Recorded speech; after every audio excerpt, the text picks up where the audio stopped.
Everybody wants to know how many emails can you send a day, a week, a month before it impacts your deliverability. Now, thanks to my amigo Jeremy over at quickmail.com, we've got a partial, if not complete answer, or at least the most complete answer that I think anyone can reasonably share. I'm Jack at salesbread.com. And Jeremy, your graph, you kick things off.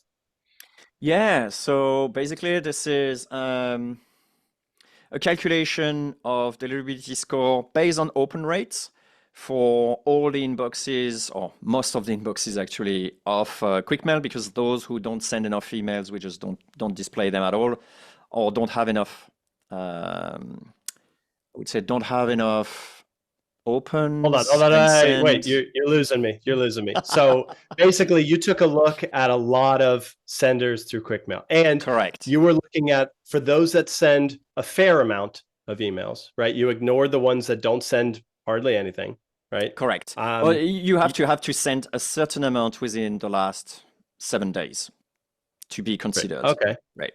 And you looked at two things, right? Deliverability score and email sent. What's deliverability score really? Deliverability score is a little bit of a black box, but it's not that really complicated. It's based on the open rates. So if you don't have open rates enabled, you don't have a deliverability score. So we do a deliverability score based on the email you're sending and the email that gets open, but it's a little bit more complicated because there is some time involved. It's technical How stuff, about, but basically it's a good reflection on how much you're inboxing. okay, the higher the better, right? Correct. So that makes So sense. I the feel one like at the we need our top. 10-minute timer, Jeremy. We Oh, ramble. yes. I forgot that. I'm sorry. Throw 10 minutes on here. Otherwise, we'll have a 2-hour class on this scatter graph here. Yeah, we don't want that for listeners. So basically for listeners, it's very simple. The y-axis is the actual deliverability score. 100 meanings like every email you're sending gets open. More or less, we could say that. So every email you're sending gets open. 0% means like you're sending a lot of emails, but no one really opened them. And you're still tracking opens, which is very important. So if you're not tracking opens, we won't have a deliverability score. And then on the x-axis is the number of emails that's been sent on average per day in the Per last day. 30 days. So So what's surprising is that inbox with 1,300 sends per day on average. it's Shocker, it's scoring quite per low day. on deliverability. So yeah, it's per day. You have to multiply it by 30, right, to get the actual volume of that month. And so you're expecting one inbox to send like more than 30,000 emails. Of course, it has a pretty low deliverability score. I mean, this is something we've always been expecting, which is that's why we got also inbox rotation to have low level of low volume across Yeah. a large number of emails, so you can have a higher deliverability score. Turns out it's not that necessarily straightforward. Like you could have a low volume and still have a rubbish score, Right. After all, which we that can that find on the checks out bottom though. left. That checks out because if you don't set up SPF for DChem That's true. and you put a bunch of links, even if you send 10 a day, you're not going to have good deliverability or opens or inboxing or deliverability score in this case. But I Great I think point. my first insight, Jeremy, is most of the campaigns send looks like about 100 emails per day or less per inbox. Is that right? I would say so. Even like very low volume for some of them, Right.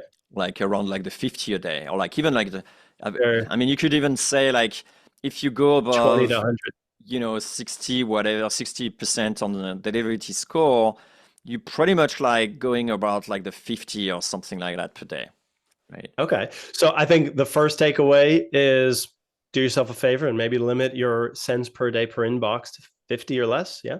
Yeah, I would say. I would say. Okay. But again, like this is not really a guarantee. You could still send 50 a day and still end up like in the bottom left. And so to me, I wouldn't say I was surprised because obviously, like you say, you could have the KM badly set up, you could have the SPF badly set up, but you could also have like a bad reputation with your domain, right? So too many people Mm, flag you as spam. So That's why I always find it difficult to answer the question, how many emails should I send? Because at the end of the day, if you're sending things people want to see, then that's not going to be a problem. And in fact, you see it like at the 75% in deliverability score, you see like one odd dot that is sending about like 350 emails a day. So again, you multiply by 30 and then you got the volume per month. And they have like a great deliverability score, but you could see like it's kind of like an exception, right? And I can touch on what they actually do because obviously I checked. I was like curious, like how can you send like a lot of emails and still like doing super, super, super well in terms of Right. deliverability? 75 is really, really good deliverability. So what did you find out? You actually want to know? Oh, sorry. I wanted to make We'll get to suspense. this. We'll get to this after our sponsors. At SalesSpread, we help companies that are looking to generate 1 lead per day by sending ultra personalized cold emails and LinkedIn messages. So you don't have to worry about list building, copywriting, outreach strategy, reply checking, or even appointment setting. So if that sounds good, head over to salesbread.com. And you, listener, if you want the world's best cold email tool when deliverability matters, that's quickmail.com. Get your free trial started today. Love it. What In were we fact, saying, Jeremy? we came up with 3 words actually for quick mail. So if you think of quick mail, you're thinking about performance, innovation, and reliability. So those are the 3 things. If those 3 things are important to you, head over to quick mail. So the 75% that sends 300 emails a day, which is pretty much like in the middle of the screen, toward the upper part of the screen, is actually something in the real estate space. And their copy is really amazing. It's all about the recipient, and they provide a ton of value up front. So it is really possible to actually get high deliverability while sending a lot of emails for one inbox. Now, But just to it's be an clear, that exception. is a cold email campaign, Yeah. classic cold. Yep. Nice. All right. And that's the job as the, outreach or let's say sales exec at the company. Your job is to figure out how do you play a lot higher up on this graph where you're maintaining good deliverability while still having some volume. Yeah. But the magic, Jack, is in fact, when I looked at the email that they were actually sending, it was obvious that I would want to receive such email, and that's not always the case with cold outreach, right? A lot of the time when we are receiving email on cold outreach, it's like, man, it's just like you didn't want to receive this email. But here, I think they did a great job at, targeting. And like I mentioned, lots of value in the email. It's really about the recipient, not about the sender. Yeah, I wish a lot more cold outreach were like that. To be Perfect. honest. Okay. So what else? What else does this graph tell you in terms of takeaways, things we need to worry about if we want good results with cold email? One thing actually we forgot to mention for listeners, not for the watchers on YouTube. So for the listeners on on any other format, you can basically, we have a graph that is y-axis is the deliverability score and x-axis is the number of emails sent, and it's kind of like, what would you say, like it's sort of like L shape in a sense. Like obviously when you send a lot of value, then That's a you have pretty more chances. creative statement. I'm not seeing an L right now. I, How would you actually I'm describe the graph? I'm getting skyscraper, a medium building, and then smaller building going from tall in the top Mm. left down towards the right, followed by a lot of birds flying in a flock. Okay, Not a lot of shapes. I'm really sorry for our listeners. Like, I feel bad for them. But anyway, um, it's hard to do volume while maintaining good deliverability. I mean, that's obvious. Like, it's really hard to go above 50%, and I think I'm generous, if you're sending above 200 emails a day. That's it. That's the obvious one. But Yeah, again, I low have volume two. won't guarantee you good deliverability. Exactly. Both Those good are the 2 takeaways, things. but I have one kind of theory on why that is. Now, apart from just making it difficult to stay out of the, let's say, situation where people are flagging your messages as spam. It's hard to avoid that when your volume is hundreds of per day for the same inbox. But I'm going to say there's a second reason for this, Jeremy, and that is it is difficult to build a great list. Some exceptions are out there, as we discussed, but it is very difficult to build a great list that is also a huge list.